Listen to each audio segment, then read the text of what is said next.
자, 이어서 들어가겠습니다. 환지 예정지 하기 전에 개념만 잘 잡을게요. 자, 환지가 좀 어렵습니다. 환지 바꿔줄게. 그럼 대신 환지 뭘 짜야 된다. 자, 환지 계획 작성해서 인가가 떨어지면 공사에 착수한다고 그래요. 자, 이제 기존에 사업하기 전에 이렇게 생긴 땅 토지 소유자 A한테, B한테, C한테, D한테 사업 끝나고 난 다음에 여기서 우리가 구획 정리하고 나면 이렇게 구획 정리가 됐죠. 구획 정리되고 난 다음에 시행자가 먹으려고 아까 일단 환지로 주지 않고 빼놓은 땅이 뭐가 있었냐면 보르지 있었죠. 보르지도 있었고 그 보르지가 만약에 제가 흰 색깔로 할게요. 보르지. 보통 한 50% 정도 뺀다고 생각하시면 돼요. 50%. 이렇게 해서 또 흰 색깔이 이제 보르지면 보르지 중에 사업비용 충당용 땅이라고 해서 요거 사업에 채비한다. 비용에 충당한다 해서 요거 우린 뭐라고 그랬냐면 채비지라고 그랬어요. 채비지. 그리고 흰 색깔이 이제 나머지 공공시설 용지겠죠. 공공시설 용지. 이 두 개를 더했을 때 우린 보르지라고 그랬어요. 그래서 50% 정도 빠졌다.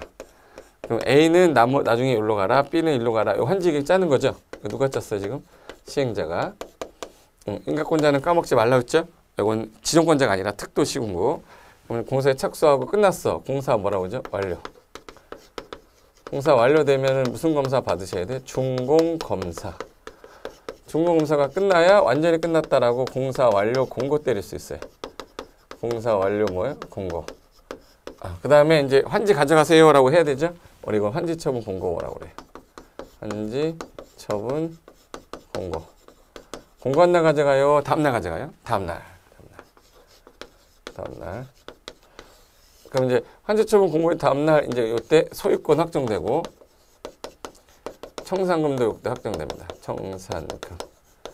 그럼 요 상태로 가는데 이렇게 해서 진행이 빨리 되면은 좋은데 사업이 장기화될 수가 있어요. 여기 부분은 이제 끝났어요. 여기 부분은 이제 끝이 났어. 끝이 났는데 이 부분은 아직 진행 중인 거예요. ING 중이에요.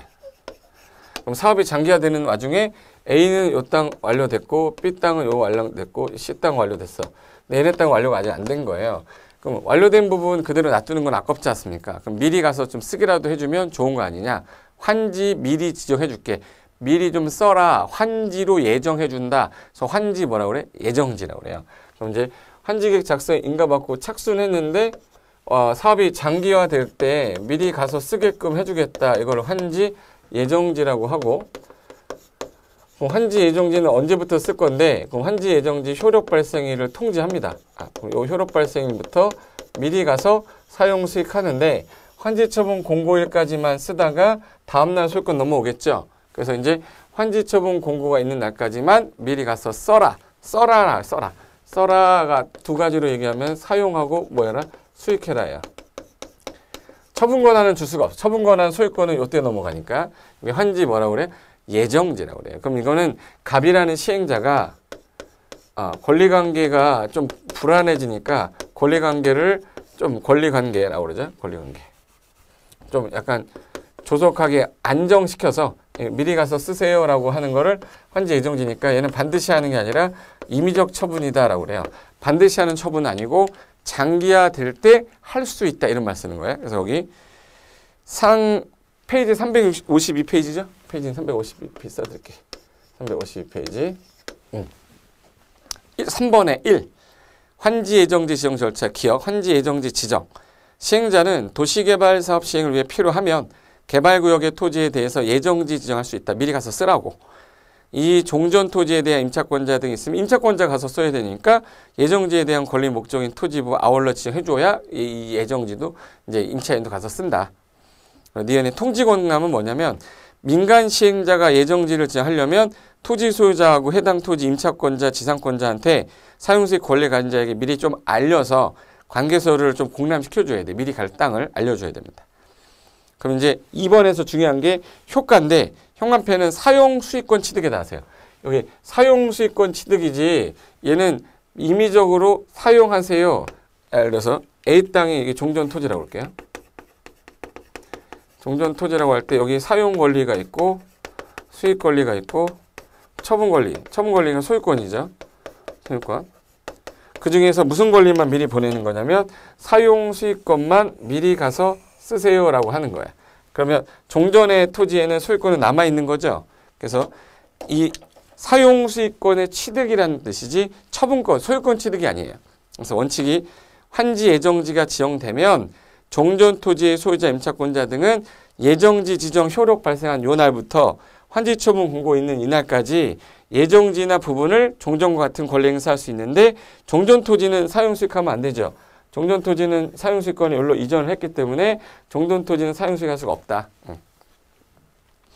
다만 예외가 있는데 시행자는 예정지를 지정하는데 이게 효력 발생이 7월 5일이었는데 가서 보니까 말뚝이 안 박혀 있어서 안 뽑혀 있어요.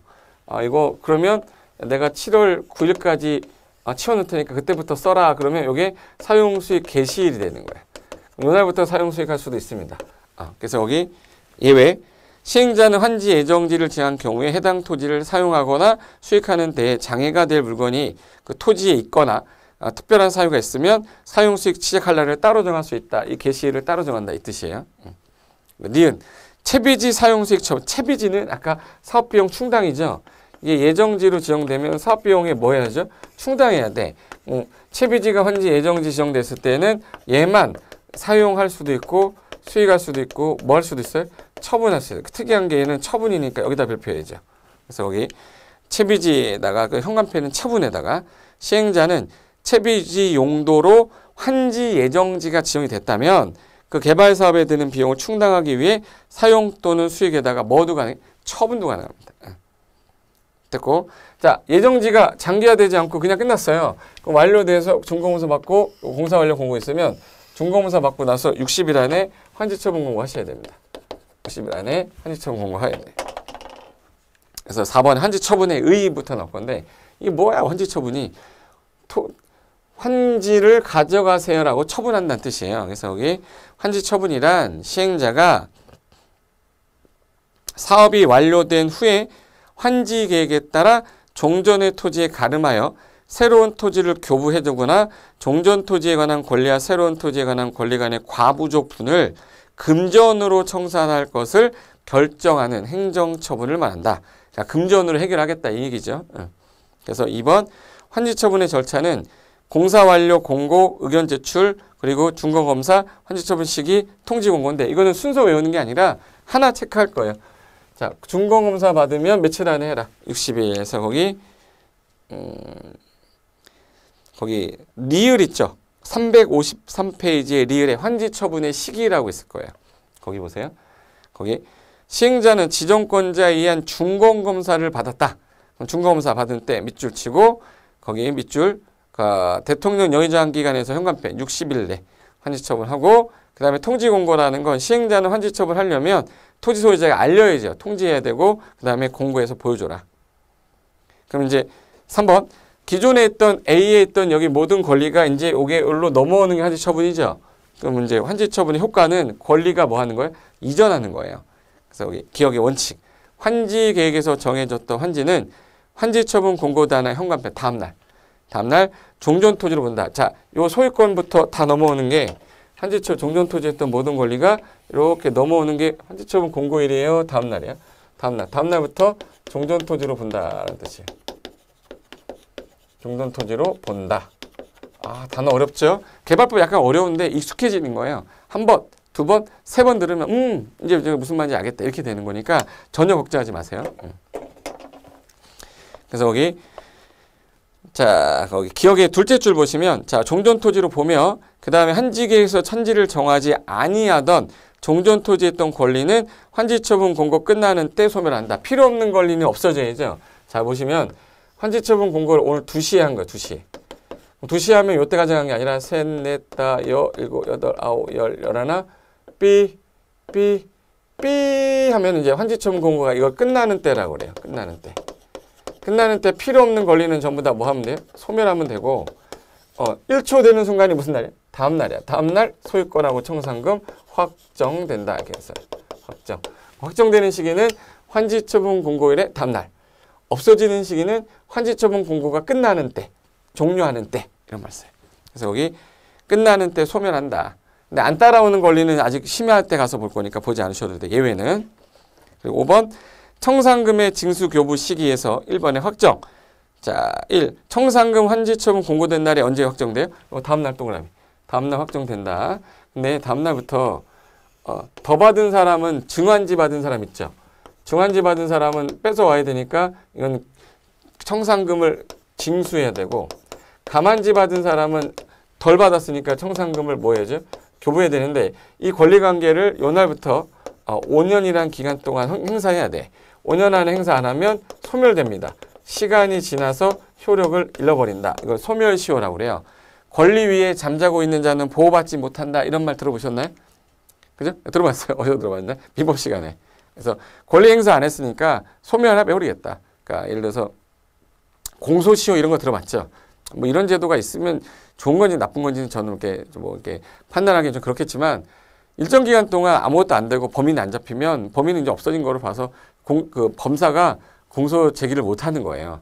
그런 것들은 이제 일정한 기간이 지날 때까지 안 하면 없애버리는 건데, 여기서 더 받은 사람, 덜 받은 사람 청산금을 징수교부해야 되는데 5년간 안 했으면 할 말 없는 거죠. 그때는 없애버리겠다.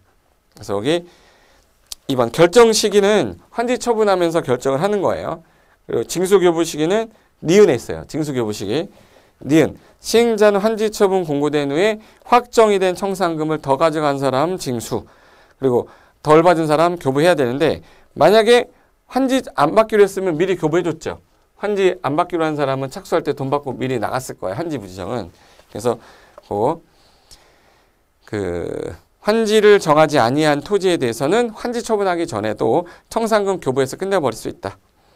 그리고 원래는 1억이면 한 방에 주고받고 해야 되는 게 맞죠. 근데 시행자가 어떤 사정에 의해서 지금 당장 1,000만 원 줄게. 다음 달에 내가 1,000만 원 주고 한 10개월 안에 1,000만 원씩 줄게. 이럴 수 있잖아요. 시행자 힘들면. 그죠? 그러면 이제 그 은행에다가 넣어놨으면 이자는 붙겠죠. 그러면 분할 징수 교분할 수 있대 뭐는 붙여줘야 된다? 이자. 그래서 여기 3번 동그라미 3번에 징수교부 방법. 청산금은 이자를 붙여서 분할 징수하거나 분할 교부할 수가 있습니다. 4번 청산금의 소멸시효라고 되어 있는데, 청산금을 받을 권리나 징수할 권리를 5년간 행사하지 않았다. 몇 년을 줬는데도 안 한 거예요? 5년. 그럼 시효로 소멸해. 시간이 지나서 효력을 잃어버린다. 소멸시효라고 그러죠. 시효로 인해 소멸한다. 맞고요. 자, 그 다음에 이제 뒤로 넘기면 도시개발 채권이라고 나오는데, 자, 도시개발 채권은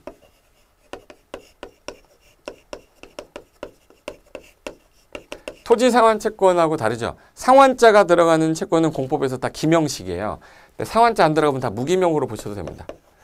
무기명식 증권이거나 또는 이제 등록해서 발행하는데, 자, 도시개발을 하려고 하는데 여기가 도시예요. 도시인데 여기를 도시로 개발하고 싶은데, 이건 도시개발하는 건 누가 해야 되죠? 시도지사가 원칙적으로 지정권자예요. 하려고 했더니 돈이 없네. 돈이 없어. 그러면 사람들한테 채권 좀 매입해라. 그러면 A라는 사람, B라는 사람, C라는 사람, D라는 사람이 채권을 매입하면 이 매입한 돈 갖고 이 사람이 여기를 도로를 딱 밀어. 도로 미는 걸 우리는 도시군계획 시설 사업이라고 그래. 도시군계획 시설 설치하는 사업이에요. 사업하면 이거 밀면서 도시 구획된 거죠. 이 도시개발 사업이에요. 두 가지가 같이 이루어집니다. 그럼 이 두 가지 사업을 하는데 뭐가 필요해? 자금이 필요해서 조달하려고 발행하는 채권. 이거 우린 도시개발 채권이라고 그래요. 그럼 발행자 누구란 얘기네? 시도지사인데, 시도지사가 행정자치부 장관한테 가서 행정자치부 장관을 줄여서 행장이라고 할게요. 승인 얻어서 발행하는 채권, 도시개발 채권이라고 그래요. 대신에 무기명이니까 A가 이 채권을 C나 D한테 팔 수가 있겠죠. 양도는 자유롭습니다. 근데 문제가 되는 거는 이게 소멸시효라는 게 있고요. 소멸시효가 있고 상환기간이라는 게 있어요. 채권 발행해 놓고 50년 뒤에 주면 안 되지 않습니까? 그래서 채권은 개발 사업이 수용 방식이 보통 5년, 환지 방식이 10년 걸려요. 몇 년에서 몇 년 사이에 끝나겠네? 5년에서 10년. 그래서 상환기간은 5년에서 10년 사이에서 조례가 정하면 돼요. 조례가, 지자체 조례가 정하면 되고, 소멸시효가 원금이 있고요. 원금이 있고 이자가 있어. 원금이 더 크죠? 그래서 원금은 5년간 안 찾아가면 소멸시효 되고, 이자는 2년이에요. 그래서 이거 원금은 5년, 이자 2년인데 하나 기억할 게 공법에서 소멸시효라는 표현 나오면 무조건 다 5년의 원칙으로 돼 있어요. 5년. 한번 해볼까요? 소멸시효. 소멸시효. 저 따라 해보세요. 쪽팔려도 해야 돼. 소멸시효. 소멸시효는 무조건 5년이요. 소멸시효 5년? 5년. 소멸시효 5년. 기억해요. 5년인데 이자 있지, 이자.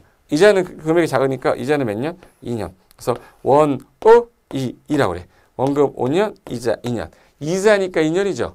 그럼 3자면 3년, 4자면 4년. 이자니까 2년이지 뭐. 끝났어. 이거 시험에서 10년으로 한 번 나왔고 이거 3년으로 한 번 나왔고 두 번이나 나왔으니까 이거 기억해 두셔야 돼. 이게 도시개발 채권이다.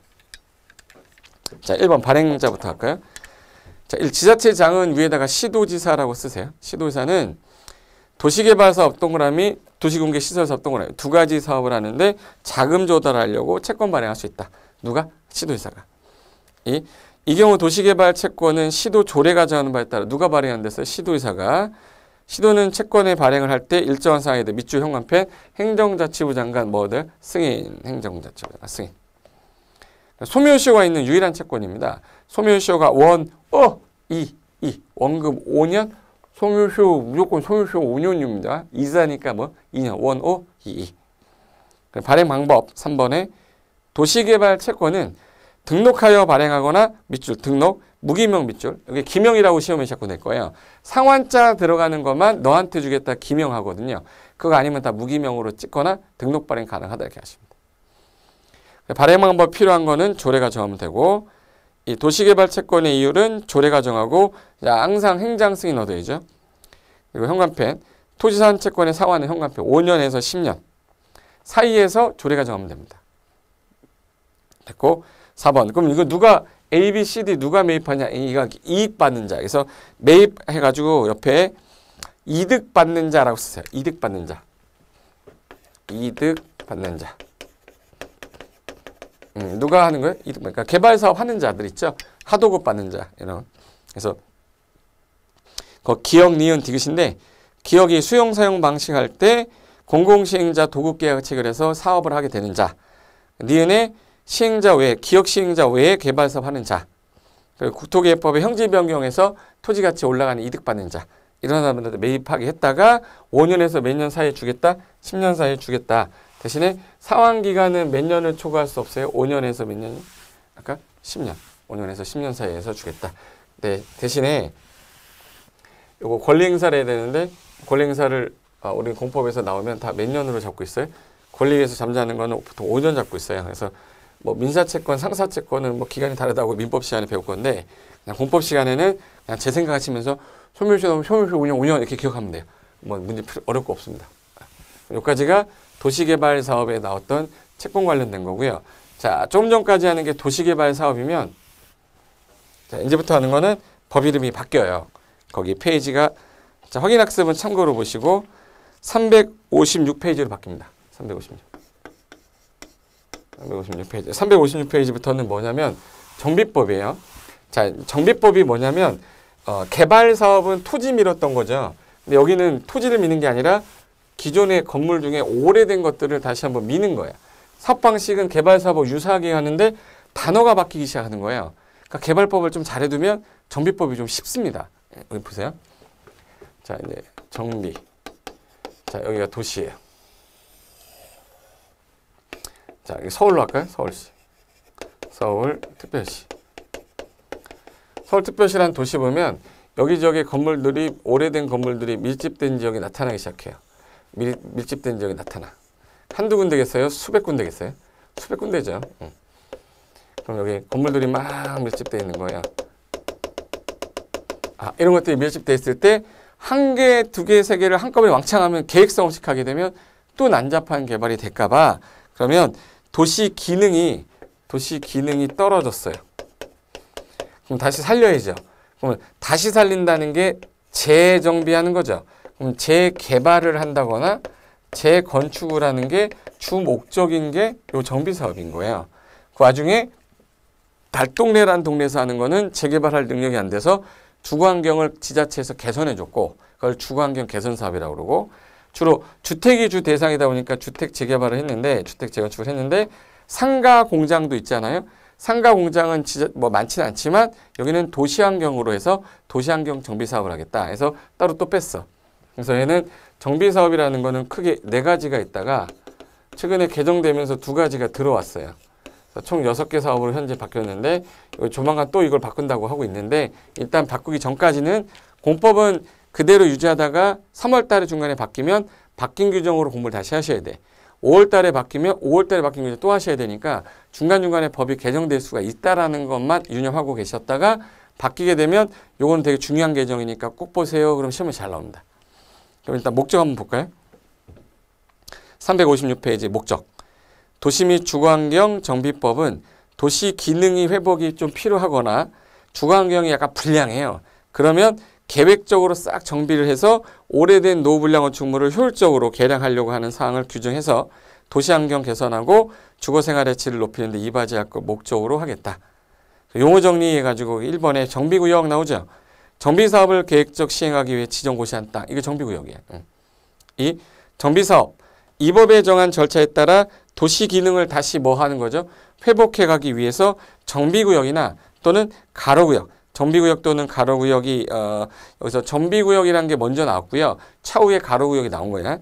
정비구역 또는 가로구역에서 정비기반시설을 싹 밀어버리고 주택 등 건물을 개량, 건설한 다음 사업을 말한다. 주택 재건축 사업의 경우는 정비구역이 아닌 구역도 포함한다. 말 되게 어렵죠? 그래놓고 사업이 밑에 1, 2, 3, 4, 5, 6에서 6개가 나왔어요. 6개가 나오고 오른쪽에 그 그림 보시면 만화가 하나 났을 거예요. 357페이지 만화 보시면 저기 달동네 집이 있는데 포크레인으로 밀고 있죠. 이 오래된 주택 밀집돼서 불나면 여기는 다 죽는단 말이에요. 시에서 가만 놔둘 수가 없었습니다. 밀어버리고 서울의 달이라고 써있죠. 달동네 이거 주거환경 개선 사업이라고 합니다. 이런 것들을 하는 거. 뭐를 주 대상으로 하냐면 얘는 현재는 토지를 주 대상으로 했죠. 근데 정비사업은 주로 오래된 건물, 노후, 불량, 건축물을 대상으로 한다 하게 됐어요. 노후, 불량, 건축물. 그럼 건축물이 있는 지역을 봤더니 하늘에서 봤더니 달동네 같이 기반시설이 무지하게 열악한 지역이 있어요. 이렇게. 이런 지역 있고 여기 지역 봤더니 기반시설 약간 열악해. 이렇게. 약간. 여기는 기반시설은 잘 돼 있어요. 여기는 전부 다 주택들이 있었어. 주택. 여기도 주택. 여기도 주택들이 있었어요. 자, 주택인데 하늘에서 보니까 이 기반시설이 너무 열악한 거. 이걸 극히열악이라고 그래요. 극히열악하고 여기 기반시설이 약간 열악한 편이고 여기 기반시설이 약간 양호한 편이었어요. 양호했는데 요게 공통점이 다 주택들이었어. 그리고 상가 공장 있죠. 상가하고 공장. 상가 공장 밀집 지역 있어요. 상가가 오래된 건물도 밀집돼 있고 공장 같은 거 오래된 게 있어요. 그럼 이제 여기 기반시설이 아니에요. 그래서 원래는 예전에는 사업이 이제 법이 3개로 있다가 하나로 통합한 건데 그 목적이 뭐였냐면 전부 다 주택이 있는데 여기 같은 경우는 너무 열악하죠. 여긴 열악해. 여기는 좀 양호한 편이야. 얘는 건물만 철거하고 다시 지어도 되겠죠? 그렇죠? 그럼 얘는 주택을 건축을 다시 하자. 주택 뭐 하면 돼요? 재건축하자. 주택 재건축을 하는 사업 하면 돼. 근데 여기는 여기 오래된 건물을 철거한 다음에 다시 또 높게 졌어. 그러면 기반시설은 그대로 열악한데 건물만 세워지면 이건 이쁘지가 않죠. 이건 싹 밀어서 구획 정리를 다시 한 다음에 그 다음에 건물을 짓는 게 이게 합리적인 거예요. 기반시설 뭐 하다 보니까 열악하고 얘는 양호하다 보니까 그럼 얘는 주택이 대상이니까 주택을 다시 한번 밀겠다. 주택 뭐예요? 재개발 사업 이렇게 한 거예요. 주택 재개발 사업. 근데 여기도 기반시설이 너무 열악하니까 싹 밀어야 되는데 여기서 재개발 재건축은요. 여기 살고 있는 사람들이 모여가지고 해야 돼요. 그래서 우린 조합 설립한다고 그러지. 조합 설립해서 해야 되는데 얘가 문제인 거예요. 달동네 갈 데가 없어서 왔어요? 공기가 맑아서 왔어요? 공기 맑다 이래서 왔어? 아니잖아. 갈 데가 없어 밀려 왔는데 또 여기서 이걸 정비한다 그러면 이들이 모여서 사업할 수가 없으니까 주거환경을 그러면 우리가 개선해 주겠다 해서 주거환경 개선 사업을 했습니다. 이게 전부 다 어느 지역에 있던 거예요? 주거 지역에서. 이건 주거환경 정비 사업이라고 했어요. 주거환경 정비 사업이라고 하자. 그리고 상가 공장 오래된 게 있으니까 철거하고 다시 정비해야 되죠. 그래서 얘는 상가 재개발이라고 그랬고요. 상가 재개발, 공장 재개발.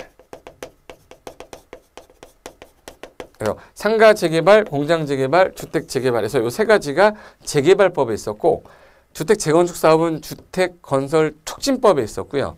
얘는 도시 저소득 주민의 주거 환경 개선을 위한 임시조치법에 있었어요. 그러니까 세 개 법에 있던 거를 하나로 묶으면서 주거 지역에서 하던 거를 이 주거 환경 정비 사업, 상가 공장에서 하던 건 이제 도시 환경이라 하자.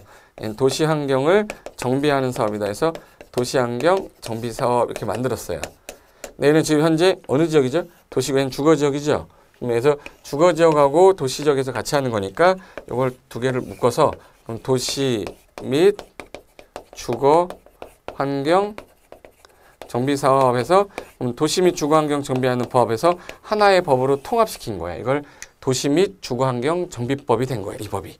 그래서 여기 356페이지 맨 위에 보면 제4장 해놓고 이름이 도시 및 주거 환경 정비법 이렇게 돼 있죠. 법 이름이 이렇게 된 거예요. 원래 세 개 법에 있던 거를. 그러면서 여기 이제 1번 사업, 2번 사업, 3번 사업, 4번 사업을 만들어 놓은 거예요. 그래서 네 가지가 이제 대한민국의 도시마다 정비 사업을 이렇게 합시다. 그래서 이제 이렇게 만들어 놨는데 도시 및 주거환경 정비법 만들고 나서 2003년도부터 시행이 된 겁니다. 2003년도에 시행하고 그 다음에 어떤 문제가 생겼냐면 정비 사업이 진행이 돼야 되는데 이 진행이 중간에 중단이 되고 안 되는 거예요. 그러면 정비 구역을 지금 해놨는데 안 하면 구역을 뭐 시켜야 돼 이제? 해제를 해야 되는데 해제하게 되면 기존의 노후불량 건축물들을 본인이 알아서 해야 되는데 본인이 알아서 할 수가 없었어요. 그래서 안 되겠다. 그러면 주거환경을 우리가 관리해 주겠다 해서 주거환경 관리 사업을 만들었어요. 주거환경 관리 사업. 너희들이 못하면 우리가 환경을 관리해 주겠다. 그리고 대규모로 재건축하지 말고 그러면 요 가로구역을 단위로 해서 소규모로도 그냥 진행합시다. 대규모로 하지 말고 소규모로 도로로 둘러싸인 일단의 지역을 우린 가로구역이라고 그래요. 도로. 요 소규모를 1만 제곱미터 미만으로 미만일 때 요 가로구역을 정해서 가로주택 정비사업이라고 하나 만들었어요. 그래서 추가된 사업이 그러면 이게 5번, 6번이 추가된 거죠. 그래서 요 정비구역에서 하던 거고 요 정비구역 하던 건데 요 놈만 무슨 구역이 되는 거예요? 가로구역이란 말을 써요. 가로구역. 가로구역에서 하는 건데 소규모로 대규모로 소규모로 하는 사업이에요. 그리고 주거환경 관리 니들이 안 하면 이 단독 다세대 밀집 지역 우리가 집은 니들이 알아서 하고 기반에서 우리가 깔아주겠다. 그래서 여기는 단독 다세대 밀집 지역에서 그럼 요 키워드만 딱 보고서 이게 무슨 사업이다라는 게 바로바로 나와야 돼요. 그럼 여기 도시환경은 상업지역하고 무슨 지역에서 주로 하겠네? 공업지역에서 주로 하는 사업인 거야. 상업공업지역에서 하던 사업. 그래서 요 노란 색깔 단어만 보고 무슨 사업인지 나와야 되니까 지금 현재 여러분 일단 사업이 벌써 6개인데 입에 익지도 않은 상태에서 이 설명을 들었기 때문에 처음 어색할 거예요. 그래도 요 두 가지는 많이 들어봐서 많이 들어봐 괜찮은데 요 나머지는 잘 안 들어봤잖아. 그죠? 그러니까 입에 익숙해져야 됩니다. 입에 뱉어. 옆에 주변에 사람이 있냐 없냐 딱 봐요. 일단 아무도 없어? 그럼 이제 합니다. 달동네에서 너희들이 못하면 우리가 개선해 줄게. 주거환경 개선사업. 기반시설이 무슨 열악할 때? 극히 열악할 때. 약간 열악하면은 싹 밀어서 다시 한번 지으면 되니까 주택을 재개발. 양호하면 건물만 다시 지으면 되니까 주택 재건축. 상업 공업지역에서 한다란 말이 나오면 이건 도시환경 정비사업. 너희들이 안 하면 단독 다세대 밀집 지역에서 기반시설 우리가 깔아줄게. 우리가 주거환경 관리해 줄 테니까 집을 알아서 해. 이거 뭐예요? 주거환경 관리사업. 그리고 소규모로 다시 한번 정리하려고 가로구역을 단위로 하는 거 뭐예요? 가로주택 정비사업. 그래서 도시 안에서 이루어지는 사업이 정비사업이 몇 개가 되는 거야? 6개가 되는 거야. 뭐를 밀어버리려고 하는 거죠? 노후불량 건축물을 밀어버리려고 하는 거다. 이게 정비사업에서 일단 꼭 알아야 될 용어 정의 6개입니다. 그래서 여기 356페이지에 쌍가로 2번 정비사업에서 6개 있죠? 그 중에 1번부터 한번 봐볼게요.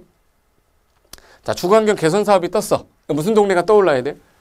달동네. 무슨 열악이 나와야죠? 극히 열악. 그래서 여기 자, 주거환경 개선 사업이란 도시 저소득 주민이 집단 거주한 지역으로 기반시설은 무슨 열악 현관폐? 극히 열악. 노불량이 과도 밀집이 돼 있어서 정비하는 사업. 주거환경 개선 사업. 이 재개발은 여기 극히 열악이 뭐로 바뀌어요? 열악. 동그라미 열악. 정비 기반시설, 도로, 상하, 수도 이런 게 열악하게 돼 있는데 노블량 건축물이 밀집한 지역에서 주거환경을 개선하겠다. 뭐야 이거? 재개발. 3번으로 갈게요. 오른쪽 페이지 357에 주택 재건축 나왔죠? 재건축은 기반시설은 어떨 때 하는 거예요? 그럼 뭐 할 때? 양호형 앞에 해야지. 양호한데 노블량이 밀집돼서 기반시설은 그대로 놔두고 건물만 짓는 거 건축 다시 한다. 뭐예요? 재건축. 4번 도시환경 정비사업 나오면 무슨 땅이 나와야 돼? 상업지역하고 공업지역이 주어로 나와야지. 형광펜. 상업 공업지역인데 토지의 효율적 이용과 도심, 부도심, 도시기능 회복이 좀 필요해서 상권 활성화 등이 필요한 지역에서 도시환경 다시 한번 개선합시다. 맞죠? 5번 주거환경 관리사업. 주거환경 관리해주겠대요. 니들이 안 하니까 우리가 하겠다. 단독 다세대 밀집지역인데 정비기반시설 등과 공동이용시설 확충을 통해서 주거환경을 다시 한번 보존, 정비, 개량하겠다. 단독 다세대 밀집, 이게 중요한다며. 단독 다세대 밀집지역에서 너희들이 안 하니까 정비기반시설, 공동이용시설 우리 확충해 줄 테니까 보존, 정비, 개량 당신들이 하세요. 이게 주거환경 관리사업. 요놈하고 헷갈리죠? 주거환경 요 개선사업이고 이건 뭐예요? 관리사업인데 요번에 27회 시험에 나왔어요. 27회 시험에 주거환경 개선사업하고 관리사업 헷갈리게 해가지고 극히어랑 나오면 이거 나와야 되잖아. 근데 이거 당황해서 이거 찍으신 분도 있어요. 1년을 준비했는데 이런 거 틀려버리면 솔직히 점수가 훅 떨어져 버리죠. 2.5점인데 70점 될 사람이 67.5가 돼버렸잖아. 이거 맞히면 70되면 진짜 공법에서는 상상할 수 없는 점수가 70점이거든요. 그리고 6번 가로주택 정비사업은 노블량 건축 및 밀집한 밀집 가로구역에서 동그라미 가로 유지하면서 소규모 동그라미 소규모로 주거환경을 개선하기 위해 시행하는 사업을 말한다. 맞죠? 그리고 밑에 쌍가로 3번에 노블량 건축물이라고 되어 있는데 노블량 건축물에 대한 정의는 지금 외울 필요는 없어요. 그러니까 이러한 건물, 자, 이 건물은 노블량이야, 이 건물은 노블량 아니야, 이거를 법에서 정해놓은 게 노블량 건축물 정의예요. 그래서 그건 참고만 일단 하고 계시면 되고 뒤로 넘기시면은 쌍가로 4번 정비 기반 시설이라고 있을 겁니다. 자, 정비 기반 시설이 뭐냐? 정비 기반 시설이라는 게 모든 기반 시설이 아니라 이 법에서 정한 자 도로가 제대로 안 돼 있어, 상하수도가 제대로 안 돼 있어, 개발 다시 하자 이거죠. 학교 이거 아니에요. 예를 들어 공원 공원 맞아. 근데 공항 인천국제공항이 안 돼 있으니까 재개발 이건 아니에요. 그래서 거기 법에서 정한 도로, 상하수도, 공원, 공용 주차장, 공동구 같은 거 이런 것들을 이게 약간 열악하거나 좀 극히 열악할 때. 쌍가로 5번은 공동이용시설은 있으면 좋은 거 이렇게 써놓으세요. 4번에 정비기반시설은 꼭 있어야 되는 건데 열악하면 이거 재개발합시다고 공동이용시설은 있으면 좋은 것들. 그래서 여기 주민이 공동으로 이용하는 놀이터, 마을회관, 공동자업장 같은 거 있으면 좋은 거죠. 그 놀이터 꼭 있어야 돼요. 길바닥에서 놀면 얼마나 재밌는데 이게 스릴 넘치고 그죠? 마을회관 화투를 꼭 그 경로당에서 쳐야 됩니까? 아니죠. 집에서 쳐도 재밌어요. 그러니까 이거는 꼭 있어야 되는 게 아니라 같이 쓰는 공동이용시설이다. 뭐 타가소, 어린이집 뭐 이런 것들. 오른쪽 가시면은 6번에 대지라고 나오는데 여기서 대지 그러면 여기는 싹 밀어야 되죠. 싹 밀고 난 다음에 조성이 되면 이걸 대지라고 불러요. 정비사업으로 조성된 땅, 대지. 예, 주택단지라는 건 주택, 상가 또는 복리설, 부대복리설 다 짓는 거 하나의 그릇을 주택단지라고 그래요. 주택 및 부대복리 건설하는 단지. 여기서 사업이 6개인데 이 6개 사업을 하는 사람을 정비사업 시행자라고 합니다. 시행자. 개발자, 뭐 개발행위자 이런 거 안 써요. 시행자. 그래서 여기 정비사업을 시행하는 자. 그리고 9번은 별표하시고요. 토지 등 소유자는 제가 다음 시간에 자세하게 좀 설명할게요. 이건 별표 좀 해놓으세요. 그리고 주택공사 등이라고 되어 있는데 그 주택공사 등이라는 건 한국토지주택공사랑 지방공사 둘을 줄여가지고 그냥 주택공사 등이라고 그래요. 주택공사와 한국토지주택공사, 지방공사 너무 기니까 주공등 이렇게 합니다.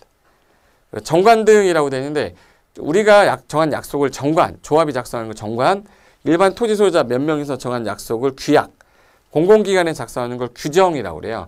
세 가지를 그냥 한꺼번에 부를 때 그냥 정관등 이렇게 한대요. 용어 정의일 뿐이에요. 그래서 여러분은 그거까지 보시고 9번에 토지 등 소유자 있죠. 이 개념이 되게 중요한 거라 다음 시간에 이제 정비사업 절차 하면서 토지 등 소유자 개념부터 설명을 드릴게요. 이해되셨죠? 자, 그러면 오늘 여기까지 하시고 다음 시간에 정비 전체 절차부터 들어가겠습니다. 자, 여러분 수고하셨고 다음 시간에 뵙겠습니다. 자, 수고하셨습니다.